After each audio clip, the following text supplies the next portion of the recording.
Alhamdulillahilladzi bi ni'matihi tatimmu shalihat wa bi fadlihi tatanazzalu khairatul barakat wa bi taufiqihi tatahaqqaqul maqasid wal ghayat. Asyhadu an la ilaha illallah wahdahu la syarikalah wa asyhadu anna Muhammadan abduhu wa rasuluhu la nabiyya ba'da. Allahumma shalli wa sallim wa barik ala nabiyyina Muhammad wa ala alihi wa sahbihi wa man tabi'ahum bi ihsanin ila yaumiddin, amma ba'd. Bapak Ibu sekalian yang insyaallah dirahmati oleh Allah Subhanahu wa taala. Alhamdulillahirabbil alamin, segala puji dan syukur mari senantiasa kita panjatkan kehadirat Allah Subhanahu wa taala atas semua limpahan rahmat taufik hidayahnya kepada kita, sehingga malam hari ini kembali kita bisa bermuajahah dalam acara rutin kita, yakni taklim ba'da Jum'ah setiap hari, ba'da maghrib setiap Jum'ah, yang insyaallah ini adalah taklim ba'da maghrib Jum'ah terakhir sebelum masuk Ramadan maksudnya. Karena tidak terasa Bapak Ibu, sekedar malih sambut masuk Syahrul Ramadan. Insyaallah nanti mulainya hari Rabu. Bagi yang ikut hisab, bagi yang ikut ru'yah, nggih dereng keputusan. Saged Rabu, saged ugi Kamis. Monggo, bukan untuk dibikin rame, tapi yang penting semua pilihan itu dasarnya adalah ilmu. Mboten namung terok-terok. Nah, saya kembali mengulang supaya sempurna amal kita. Kenapa?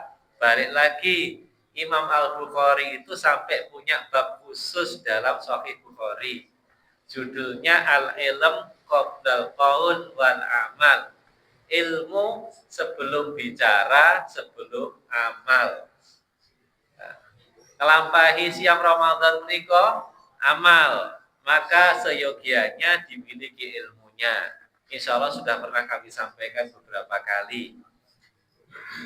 Prinsipnya baik hisab maupun ruqyat, insya Allah semua ada nas yang qat'i. Hanya yang membedakan tadi, kalau ruqyat memang betul-betul dikerjakan oleh Nabi, dikerjakan para sahabat. Kenapa? Yang jelas karena pada masa itu ilmu falak belum terlalu dikenal oleh orang Arab. Maka cara menetapkan awal bulan adalah melihat hilal secara langsung. Jadi ini praktek dikerjakan Nabi, haditsnya sharih genah. Tapi tentu ada catatan di sana. Apa catatannya? Bahwa yang namanya ruqyat mengandalkan kesaksian. Bondo percaya. Tidak bisa divalidasi secara meyakinkan, secara absolut, bukan meyakinkan, tidak bisa divalidasi secara absolut. Sementara hisab tidak pernah dipraktekkan Nabi, begitu juga sahabat. Kenapa? Ya balik lagi, ilmu falak belum dikenal orang Arab pada waktu itu. Baru pada beberapa generasi setelahnya, ketika ilmu itu berkembang di kalangan kaum muslimin, maka umat Islamlah justru yang menetapkan dasar-dasar ilmu astronomi atau ilmu falak yang sampai hari ini masih digunakan. Dan para ulama mutaakhirin yang sekarang, salah satunya Syekh Yusuf Qaradawi, beliau lebih memilih hisab.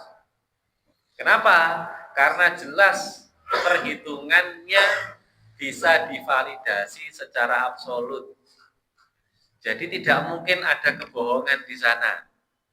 Perhitungannya akurat. Buktinya apa? Setiap gerhana bulan selalu tepat. Hitungan bukan cuma sekedar jamnya, bukan cuma sekedar menitnya, detiknya pun pas.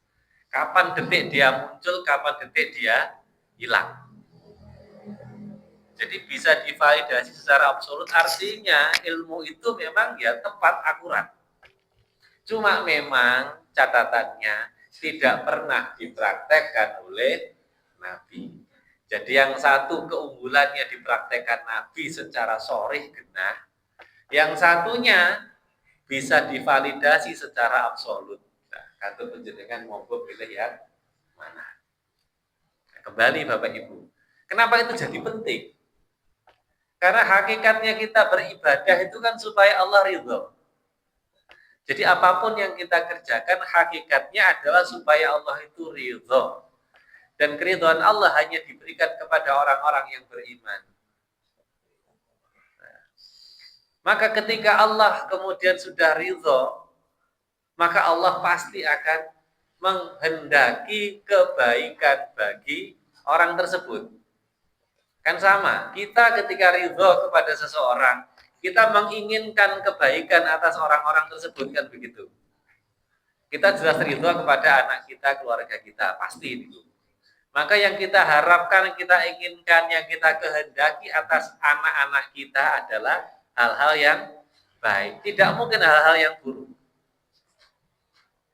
Hanya saja memang keinginan baik kita kepada mereka belum tentu dikenali oleh mereka sebagai sebuah kebaikan. Belum tentu mereka paham bahwa yang kita lakukan itu adalah kebaikan buat mereka, kan begitu. Karena apa Bapak Ibu sekalian? Watak dasar manusia, fitrah basyariahnya manusia itu menghendaki, menginginkan manfaat, menolak mudarat, senengnya yang mudah, yang gampang, yang nyaman, itu keinginan manusia. Dan dia tidak suka dengan hal-hal yang sulit, tidak suka dengan hal-hal yang tidak enak. Nah, yang jadi masalah adalah bahwa apakah benar ketika sesuatu itu terasa nyaman, terasa mudah, kemudian itu mesti baik?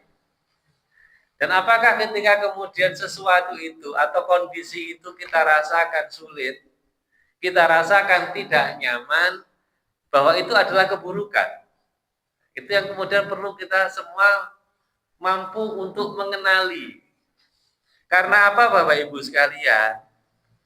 Jadi Allah itu adalah zat yang absolut. Kehendaknya absolut, kebenarannya mutlak. Maka kehendaknya pasti baik, khususnya bagi orang yang beriman. Maka kemudian Bapak Ibu sekalian, yang penting bagi kita untuk bisa mengenali tandanya, betulkah Allah itu menghendaki kebaikan bagi kita, itu yang penting. Kalau untuk orang lain tidak penting. Padahal urusan hidup itu Bapak Ibu sekalian, dari sisi zahirnya kan cuma ada dua model. Hidup nyaman dan hidup susah, kan begitu saja. Zahirnya. Nyaman itu nggih maksudnya ya sehat, duitnya akeh, status sosial tinggi, apapun yang dia mau dapat itu nyaman. Sementara satu yang lagi susah, apapun yang dia pingin ini tidak dapat, kan begitu. Apa iya loro kabeh dan seterusnya. Hidup itu secara zahir begitu saja. Dan itu insya Allah tidak ada hisabnya. Jenengan tuh arep uripe mau enak sugih blegedu, tidak ada hisabnya. Begitu juga jenengan mau hidup rekoso, susah, ruwet, sak ramena itu tidak ada hisabnya. Hisabnya di mana? Sikap kita terhadap kondisi hidup, itu hisabnya di sana. Maka saya sering menyampaikan keadaan manusia yang ada 4 itu, khulwun wa khairun. Itu yang ideal, Nabi Sulaiman itu. Ada lagi khulwun wa syarrun, orang kafir ini. Yang ketiga murrun wa khairun. Pahit tapi tetap baik. Itu kebanyakan kita.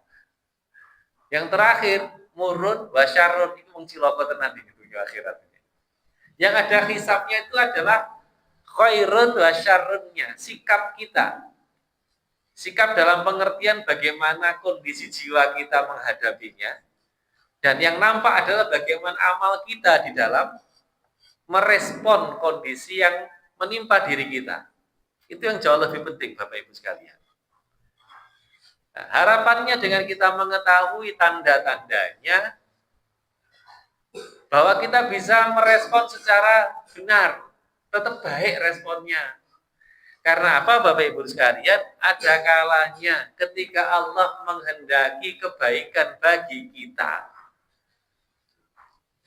itu terindera oleh perasaan manusia sebagai sesuatu yang buruk, tidak menyenangkan, Maka karena kita kemudian mengetahui ilmunya, kita bisa mengenalinya, maka kita bisa sabar. Setidaknya jangan sampai muncul suudzon billah. Syukur-syukur bisa ridho, lebih jauh lagi bisa bersyukur. Maka karena itulah Nabi itu kan memberikan contoh kepada kita tentang ucapan tahmidnya beliau terkait situasi yang beliau hadapi. Kalau dapat yang nikmat, dalam tanda petik ya, nikmat yang menak Pak, kemarin kita sudah bahas masalah nikmat ya. Nikmat itu kan tambahan maknanya. Yang tadinya sedikit jadi banyak, tadinya tidak ada jadi ada kan begitu. Dan itu konotasinya tidak hanya selera dunia, tapi justru yang paling hakiki adalah yang berkaitan dengan urusan akhirat. Maka tambahan kebaikan untuk besok urusan akhirat kita.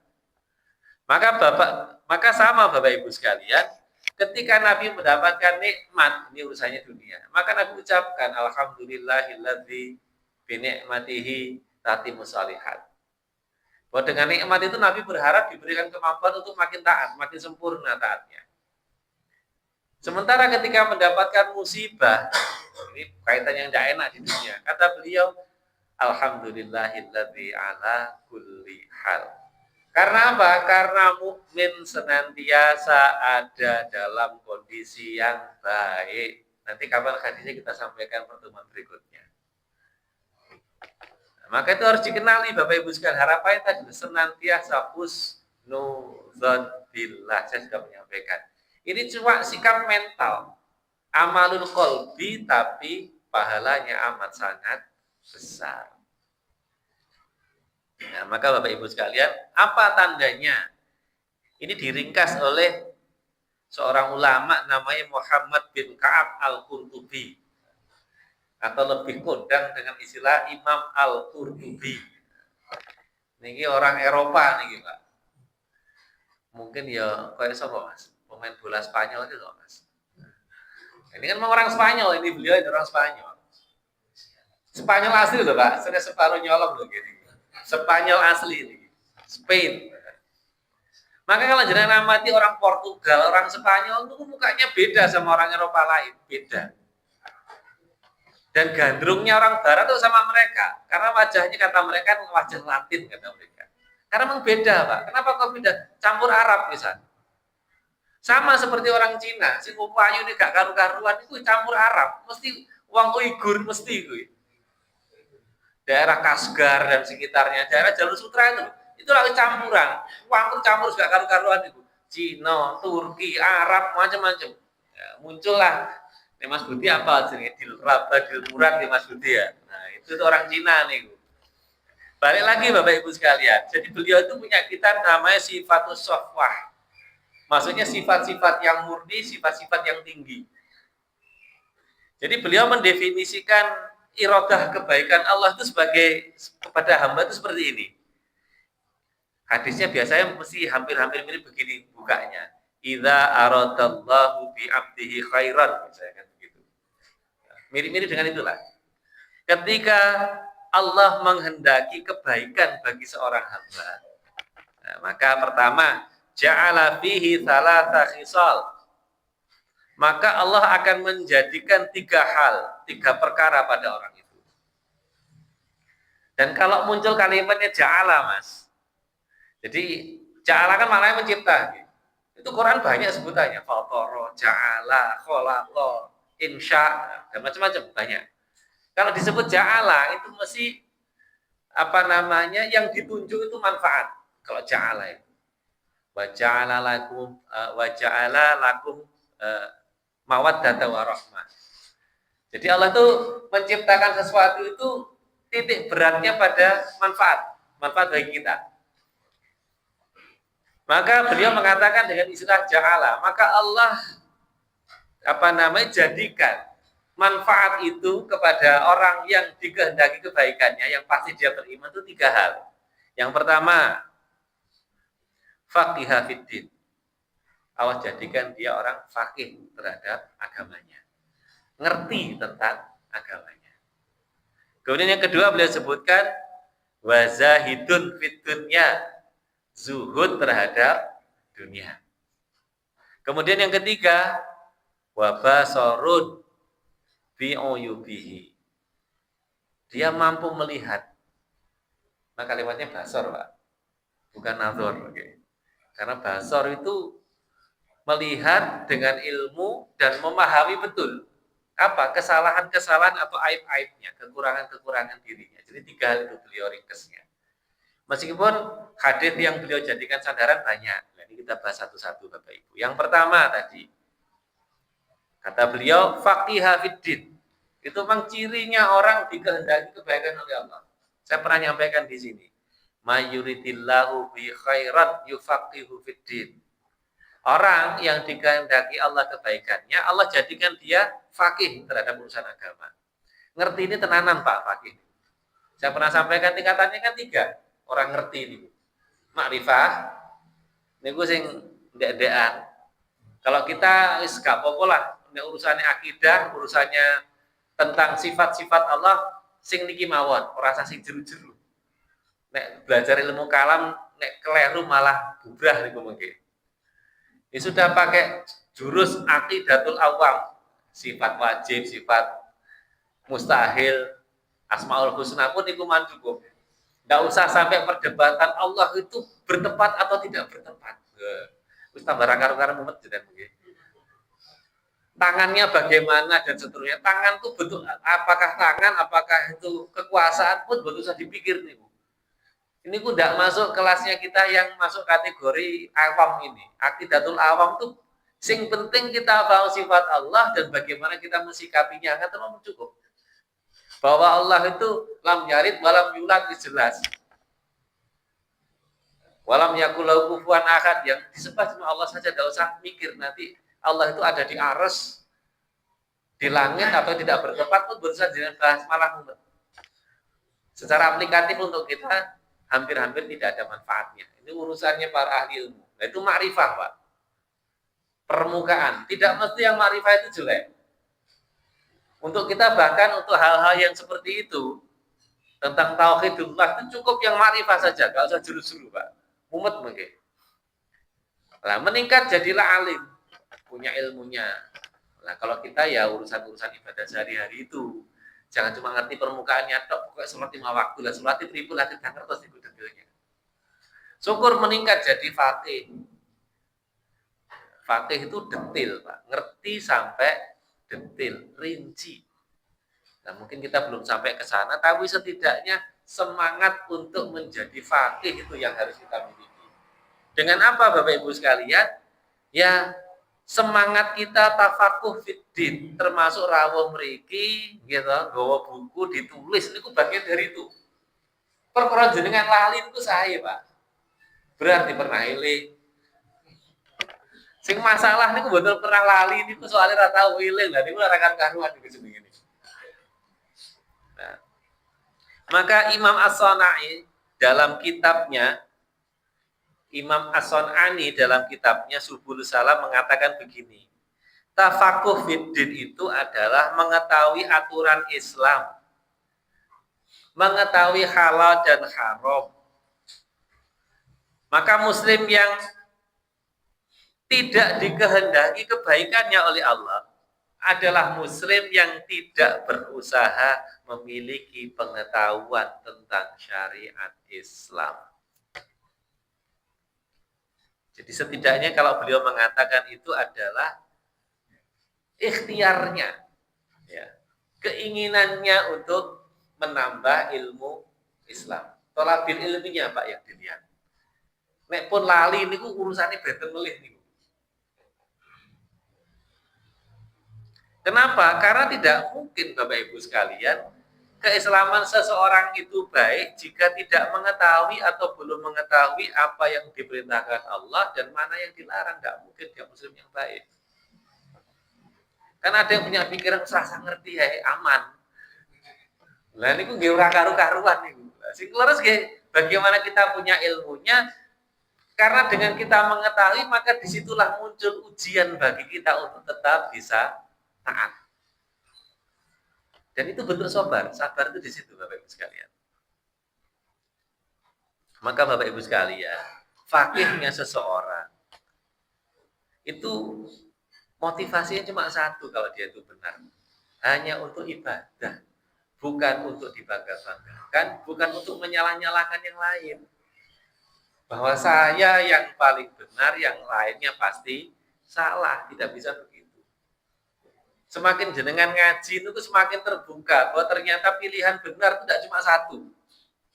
Kata sendiri masalah ru'yat dan hisab. Nek usul mauso paling benar tuh kadang jidalnya yo ngawur gitu. Padahal dia tidak paham kenapa mesti hisab, kenapa mesti ru'yat.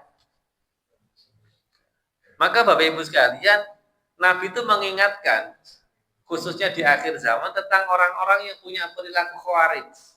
Kenapa disebut khawarij? Khawarij itu maknanya dari kata kharaja. Kharaja itu keluar. Maksudnya keluar dari Islam, bukan berarti dia murtad, ya, tapi keluar dari ketentuan Islam. Khususnya perilakunya itu sudah tidak sesuai lagi dengan apa yang dituntutkan oleh Islam, disebut khawarij. Meskipun awal mula khawarij itu kan gara-gara pembunuhannya Utsman memang. Jadi dia sudah keluar dari ketetapannya para sahabat. Wong jelas-jelas beliau ini Asabiqunal awalun, veteran perang Badar, menantunya Nabi 2 kali, kemudian khalifah yang ketiga, dan satu hadis bahkan Nabi menyebutkan tingkatan sahabat itu nomor 1 itu Abu Bakar, di bawahnya Umar, di bawahnya Utsman, kemudian baru Ali bin Abi Thalib. Ya qadarullah urutan khalifah juga seperti itu, Khulafaur Rasyidin itu sesuai dengan hadis Nabi.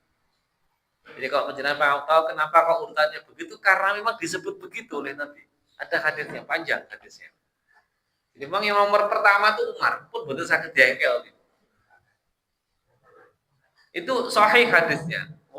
Abu Bakar, setelah itu Umar, setelah itu meskipun dalam beberapa ayat disebutkan kalau ada Nabi setelah aku maka Umar, tapi tetap tidak bisa. Sing dhuwur dhewe niku tetap Abu Bakar. Buktinya apa? Ketika di Masjid Nabawi dulu, Nabi memerintahkan semua pintu ditutup. Jadi bayang Masjid Nabawi butuh kata saat ini Pak. Masjid Nabawi itu dia alit. Sing asri niku ya sing nek zaman biyen dino sewu, sing jaman biyen karpet ijo niku lho. Saat ini diijo kabeh, bedora susuan niku. Dan itu sekitarnya itu rumah Pak, dihubungi rumah, termasuk rumahnya Abu Bakar.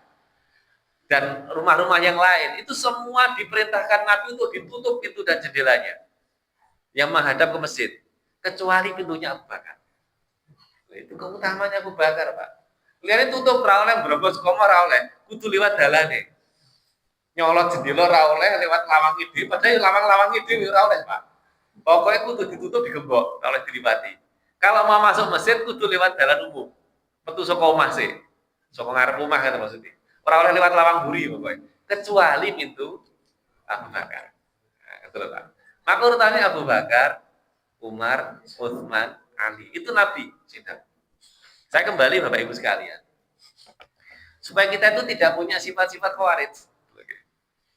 Karena Nabi mengatakan begini, yakhruju qaumun min ummati yaqra'una al-Qur'an. Jadi, yakhruju qaumun min ummati, akan keluar satu kaum dari umatku yaqra'una al-Qur'an laisa qira'atukum ila qira'atihim bisyai'in. Mereka itu membaca Quran dan bacaan kalian itu tidak ada apa-apanya dibandingkan bacaan mereka. Kalah kelas dengan pokoknya. Sak sembarangnya. Jadi cara membacanya jenengan itu kalah jauh, fasihnya dan seterusnya itu kalah jauh. Nabi sini mengatakan laisa qira'atukum illa qira'atihim bisyai'in. Masih diteruskan Nabi, wala sholatukum illa sholatihim bisyai'in. Sholatku ya kalah dong, khusyuknya, tertibnya kalah jauh sudah. Terus gak kelasnya kan kira-kira. Dohirnya begitu.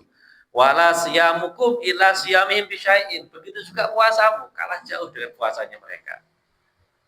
Tapi kata Nabi begini, yaqra'una al-Qur'an yaksibuna annahu lahum wa huwa alaihim.